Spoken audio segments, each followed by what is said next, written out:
Our facilities prior to the DakotaDome were what you would say were under average facilities. We had Inman Stadium, which was built almost at the turn of the century. We had an armory for the basketball team, the locker rooms for the football team, which again was built at the turn of the century. So our facilities were absolutely antiquated for being a rather significant participant in the North Central Conference. Well, we played our football games on Inman Field, which the law school now sits on, and the basketball games were played in a facility called the New Armory, and I don't know how they ever got the name the New Armory because it was just a bandbox.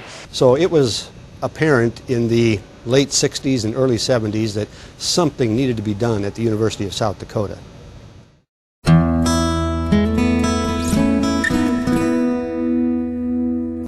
We were very fortunate at the university to have a group of supporters. Lauren Lewis, a prominent business person from Sioux Falls, Jack Carmody, also of Sioux Falls, Charles Burke from Pierre, South Dakota. These were individuals who were, I would say, visionaries in the state of South Dakota, strong supporters of the university, and they were individuals who came together with others and said, okay, if we're going to have new facilities, let's make sure that they are leading edge facilities, state-of-the-art for their time. And believe me, their concept of the DakotaDome pushed that envelope right to the brink back in the early 70s. The athletic director at the time was an individual named Carl Miller, and he realized that the facilities that we had were antiquated, and his dream was to build a dome, and the governor of the state at that time was Dick Knipe, and the governor was in favor of building the dome also.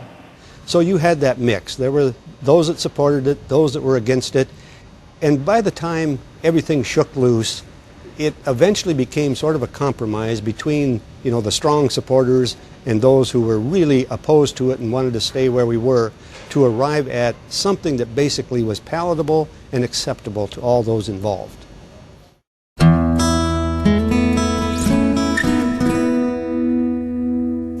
At the time the appropriation was given to the University of South Dakota for the DakotaDome, it came shortly after the appropriation was approved for Frost Arena in Brookings. $5.2 million was appropriated to construct Frost Arena. So the mood at the time was, we will give you $5.2 million. You can build what you can build with that. The rest is up to you. At the time, there was a gentleman, Joe Robbie, whom unfortunately is no longer with us, but Joe had the concept of we could make some special seating arrangements and charge a premium price for those. That was the birth, if you will, of the 10 what we call VIP boxes in the DakotaDome, where you can sit back in a nice comfortable leather chair. You're in a glassed enclosure. It's very comfortable. They also came up with the idea that they would sell subscriptions for the seating. At the time, it seems ridiculously cheap, but $200 a year for 10 years or an obligation of $2,000 would get you your seats in the DakotaDome. Well, then sometime later, like 3 or 4 years later, Joe Robbie wanted the city of Miami to fix up the Orange Bowl, and they said they wouldn't do it.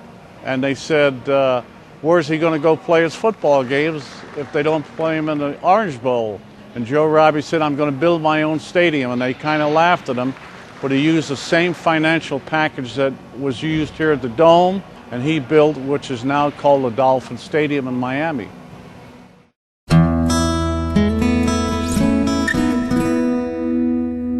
Weather in South Dakota became a challenge right from the get-go. I believe it was early in 1982 we had a roof collapse. I think it was 8 or 9 years later, again we had a roof collapse due to very heavy snows. But this building was so close to the cutting edge that the few structures that existed in the United States, we would share information to try to learn how to accommodate for that bad weather. And the very first method was very crude. Put people up there with big scrapers and push the snow off the roof. Well, we found we could not keep up with the snow. We later implemented what was called a washdown system. We literally put in a huge hot water heater in the dome. We piped it up to the center of the roof, put up fire hoses, and when the snow came, we poured hot water on it to accelerate the melting and get the snow off the roof.